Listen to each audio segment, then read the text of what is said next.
Anand and Sheela. Welcome to episode 9 of Dhi Atman Show. And I'm so excited that you are on my show. And this is the first time I'm talking to such a big celebrity.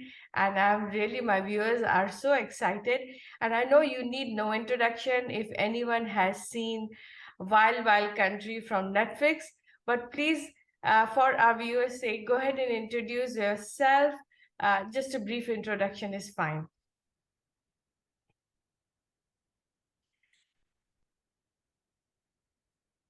I don't have to introduce myself. Anamika, you have done it well. Okay. So we can begin. Okay. All right. So I will straight go to your book and read some of the. Okay, first of all, I just want to know that I read in the book that the name Ma Anand Sheela was given by Osho to you. Is that correct? That's right. My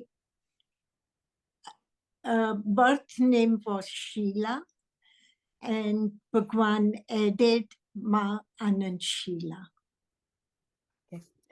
All right. So I'm going to read one thing from your book. He says, he talked to me openly about death. He explained that we were lucky to see death hover over our heads.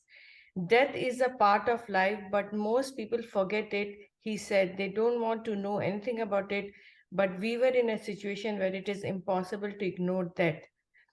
So, and he also said that we should expect it joyfully like a lover rather than encountering it with despair. I know in the beginning, in the beginning of your life itself, you had a husband that, you had to face death. So, do you think that being in touch with Osho and with his teaching, encountering such kind of adversity was helpful to you, or how did you deal with death? The crisis of death, I had dealt with it the way I felt correct as a young girl. When I told my first husband, Chinmaya, when he declared his love for me and I declared my love for him, he said, but our relationship cannot progress as I have only 1.5 years to live to 2 years because of his Hodgkin's disease. And I then reacted or responded to him by saying, would you want me to have security of long years with somebody whom I don't love? Or would you want me to have 1.5 to 2 beautiful years in love? And we both were into logic. And then, of course, the logic says clearly 1.5 to 2 years is happily living is much more than century of living with somebody whom you don't live, whom you don't love. So that was my approach to Chinmaya's death situation. And then I come across this wise man, Bhagwan, and I told him how I felt. And he said, you have something to celebrate because death is hanging over both of your necks, and announced itself that it is there, possible, where we all are going to die someday. But in process of life, we forget the death hanging over our necks. Plus, by that time, we hang on to the life and we avoid death. So for me, it was an added bonus to meet Bhagwan and to hear his point of view on death. And it is the same thing that I work with my patient here, with offering them the best possible last years of their life with me, that one can overcome the fear of death. Very nice. In my work. Thank you. Thank you. I don't know if I answered your Yes, yes, question. yes, yes. So another thing I want to ask, like, in Osho's Rajneesh Ashram, you had mentioned that there are like some dynamic meditation and there are 5 stages of it. So you think that Osho had developed on its own, or he leveraged from somewhere else, or it is his own teaching of doing meditation? Dynamic meditation was Bhagwan's own creation. Okay. It was his own understanding how one can awaken the energy that stores under the navel, and how one can channelize that energy. And there he had created this method or this exercise, however way you want to say it, to provoke your own energy into creativity. Okay, so one other thing I want to ask you, like, when Osho has very different view on marriage. Like whenever I have read any book or any YouTube and anything, but I saw that you got married inside the ashram, inside the Rajneeshpuram. So what are your views on marriage? But Osho talks that he doesn't believe in marriage, but you got married and many other people got married. So what are your views on marriage, and can you, elaborate on that one? I was married before I met Bhagwan. Okay. When I met him at the age of 21, I was already married. And I was married to my first husband, Chinmaya, whom we just spoke about his illness. Okay. But Bhagwan's views are pretty similar to my views about marriage. Of course, I'm Bhagwan's disciple also, and I heard him for years, living with him for 14 years. So I'm fully aware of his non-compliance for the Institute of Marriage. Yes. And logically, it makes sense also to me. Today, if somebody tells me to get married, I would not do it. Because freedom, individual freedom,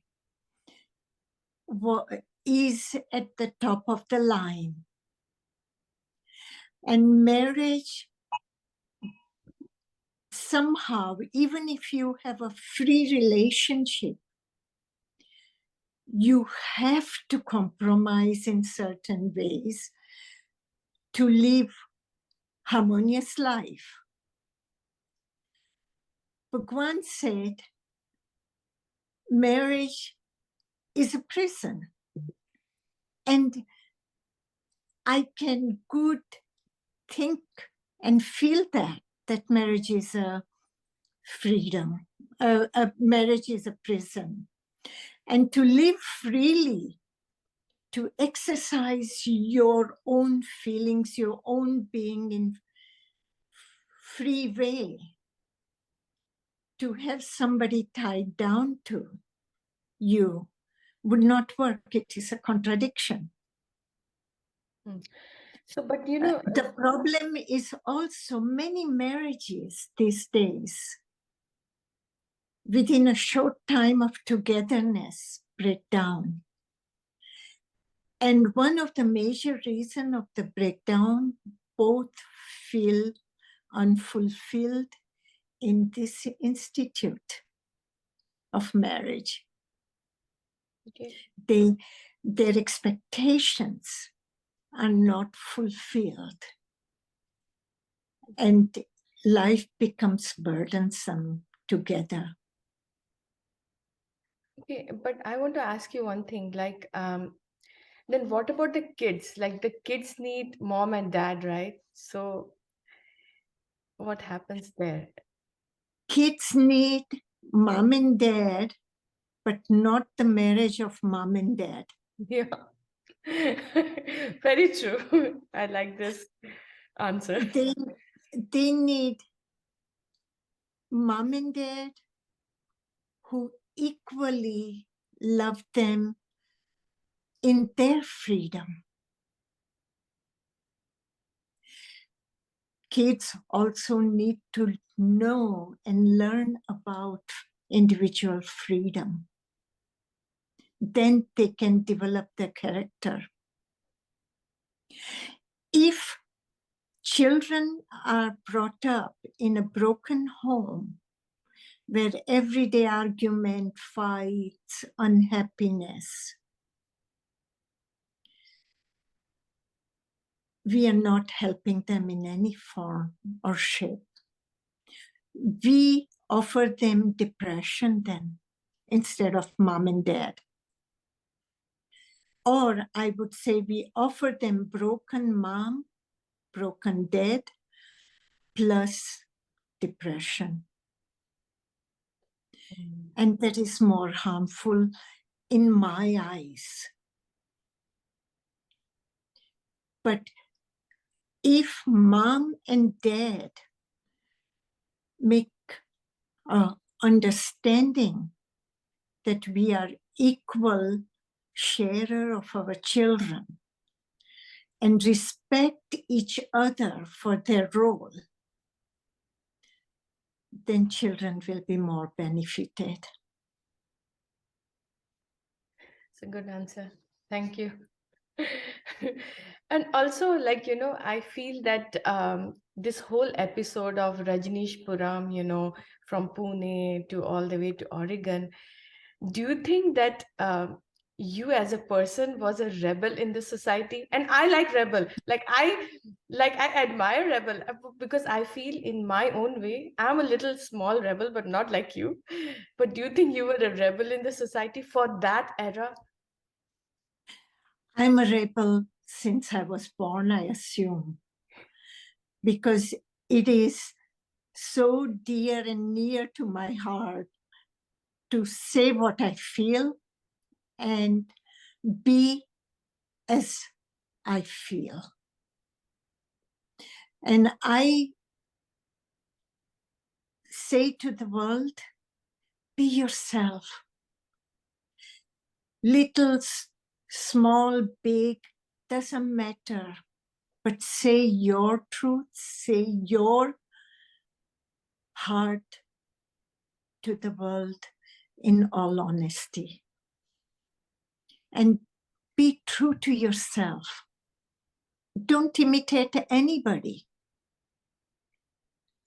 Don't be influenced by others. Of course, take the good things that attract you to the others and put it in application in your life. What you find valuable in others, by all means, adopt it. But just to copy others without any feeling don't do it. It just kills your character. I can give you a simple example. Fashion, clothes fashion. People copy one another without looking in the mirror. Does it suit the clothing that I'm wearing? Does that at all enhances my being or my looks? People just wear it because it is fashion. And they're so uncomfortable. Don't do that. Take a second look at yourself. What does it mean by taking a second look at yourself? Respect yourself. Re-inspect. Second look means respect. Okay. And respect yourself. You will recognize what passes your feeling, what enhances your character. So for me, it is important to be yourself. Yeah, definitely. I agree with that. I totally agree with that. Okay. Moving on to something else. So he said he tried to enforce this purpose even through our clothing. After our initiation into sannyasa, we could wear only the color of the sunrise.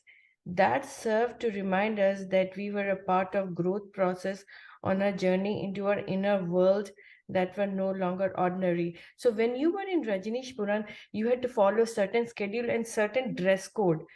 So, what was the reason of dress code? But Osho says you should be free, you can do everything. But what was the reason of enforcing a dress code and following a schedule and things like that? What you read, I say the reason also in it, Yeah. which is to remind us that we are moving toward a different journey of life. We are conscious now of processing towards consciousness. We are making a break of the regular mundane life and entering into a realm of a new thought processes.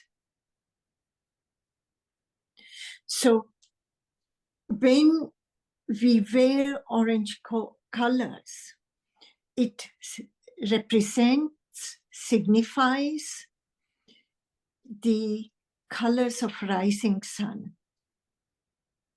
And we are in journey of rising in our consciousness. Okay. So that is the symbolism. Talk of freedom and being part of a discipline. Huh. We went to Bhagwan from our free will, knowing well that there is a dress code. Now it is up to us. If we doesn't want to apply to a dress code,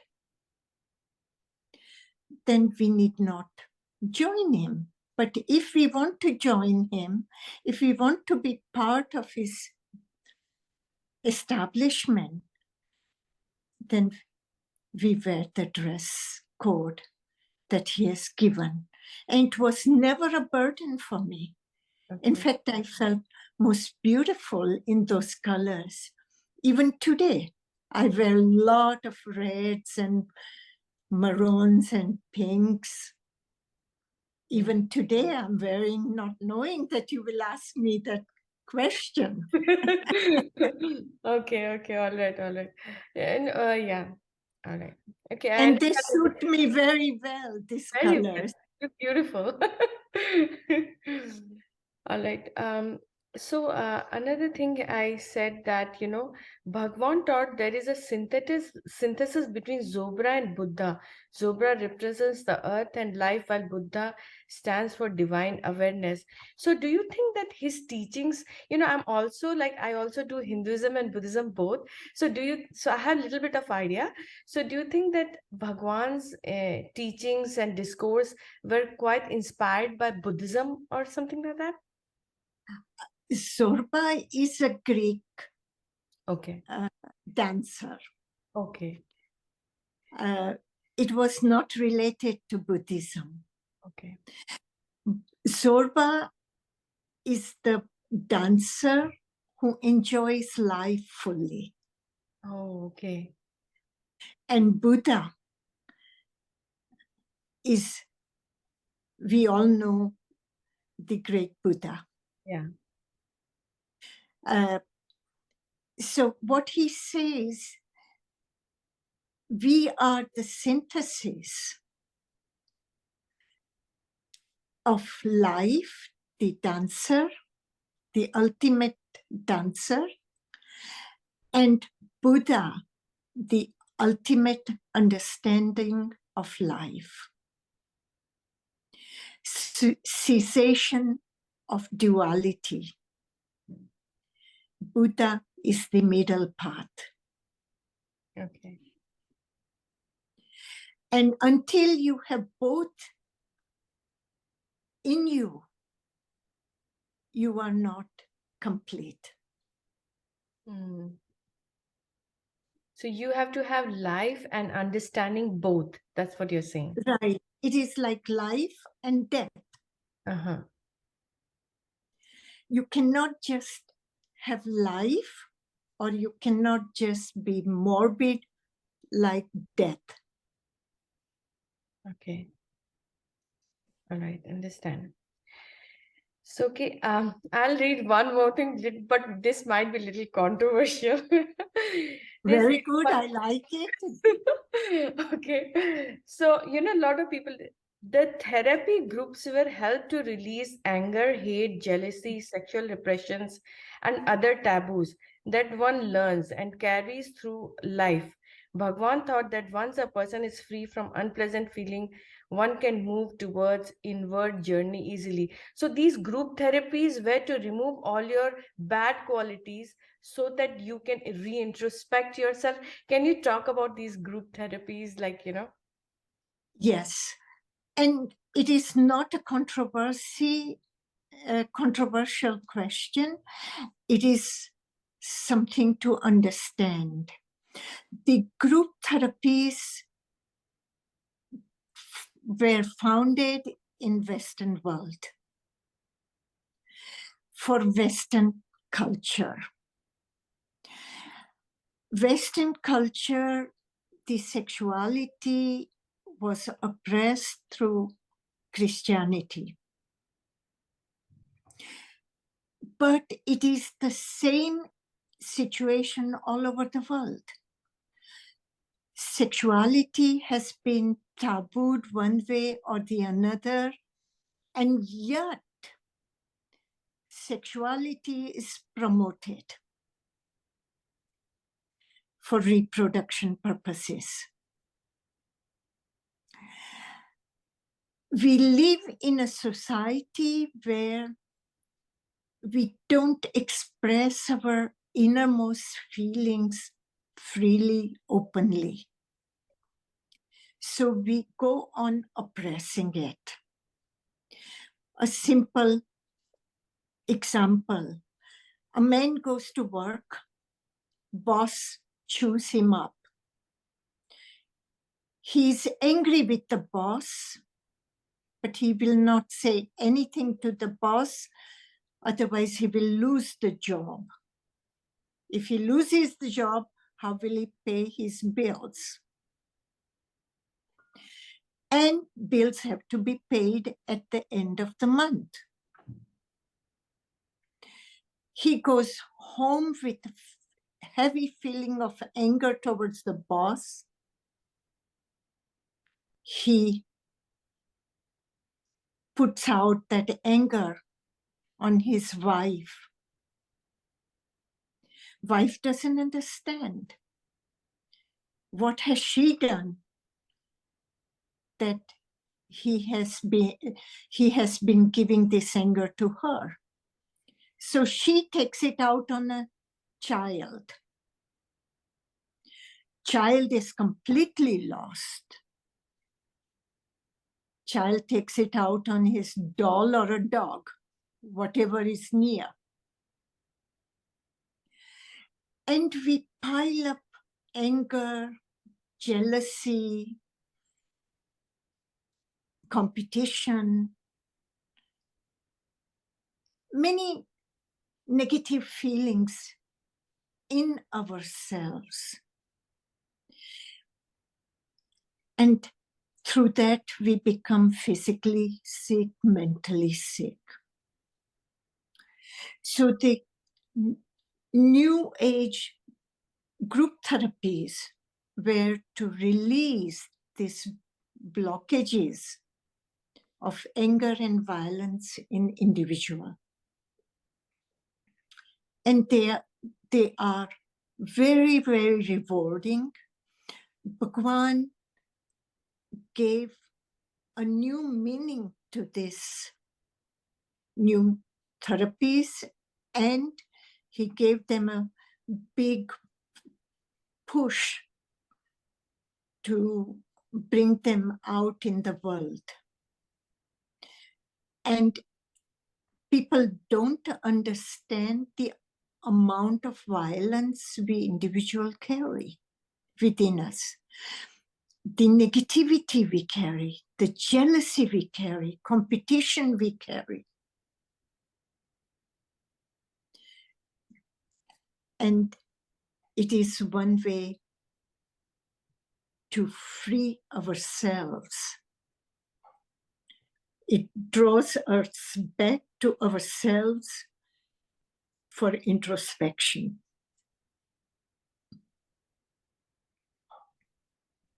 I think Bhagwan's teachings was way ahead with the time, right? That is why in the end you have written that he was a misunderstood man and he's still a misunderstood man. So do you think these are the reasons that people did not understand his teaching, that's why he's misunderstood? Bhagwan was ahead of his, way ahead of his time in his logic, his thinking, his understanding of human frailty and understanding of human potential. Mankind is afraid of most everything it doesn't know or have never experienced. And that fear focuses on misunderstanding the other. And our religions, our politics, our societies try to doctrinate us in only one way so that we behave and give them no heartache. And Bhagwan's purpose was to awaken us and remind us that we are individual, we have the freedom to be ourselves. And I must say, I'm one person who would advocate Bhagwan till my last breath. Yeah. Okay. But in the between, I've even said Wild Wild Country and book and all that. You all fought in between, right? And then you left the Rajneeshpuram. Do you regret doing that? And is this like sometimes it is a need of the hour? and you should have been with Bhagwan or till the end. Do you regret doing that? No, no. My decision came not from regret. My decision came from the same love I had for him, and same love I have it today for him. Okay. It's the same strength that I got to build his city, the love that inspired me to manage his city and build his city. It is the same love pushed me out of there because my integrity I did not want to compromise. And I don't regret. Okay. And the way I live my life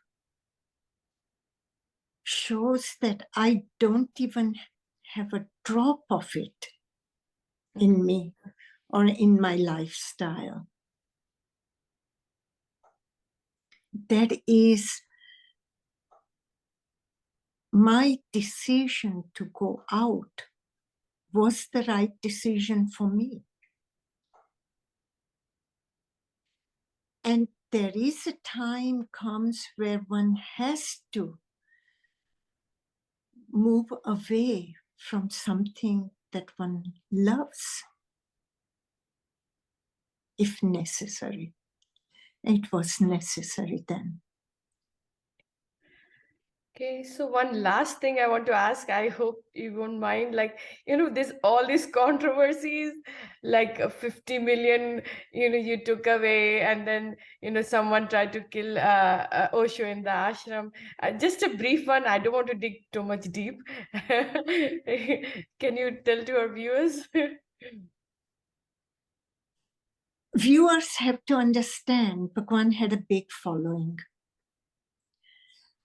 No one had thought Sheela and Bhagwan are separable. And they thought correctly. Even today, you can't separate me from Bhagwan.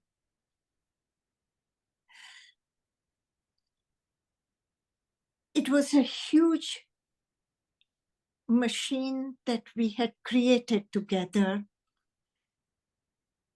Rajnishpuram. Who will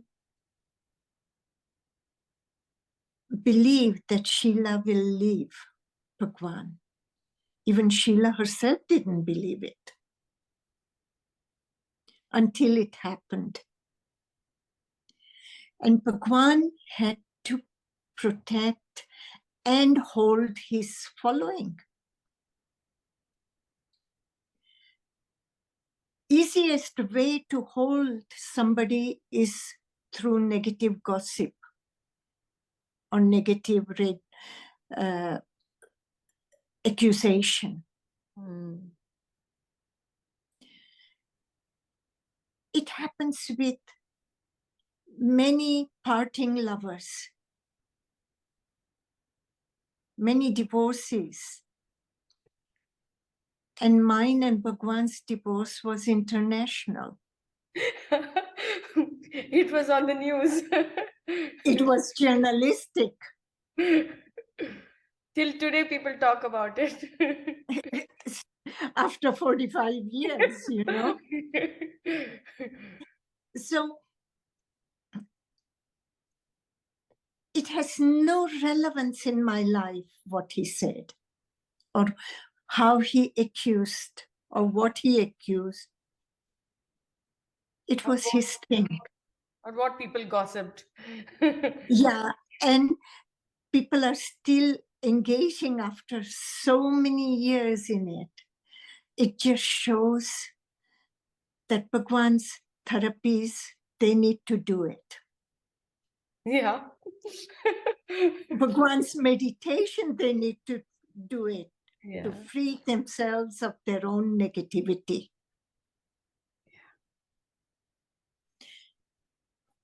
I have nothing to say about it. All right.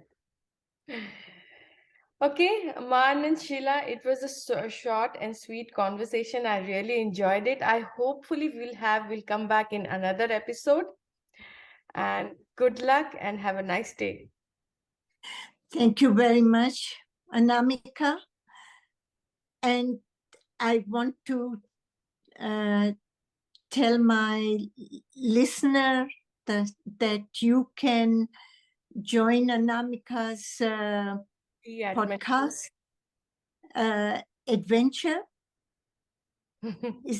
Did I say it right? Or Yes, yes. Like, subscribe, share Dhi Atman Show. say it again? Like, subscribe, share Dhi Atman Show. Okay.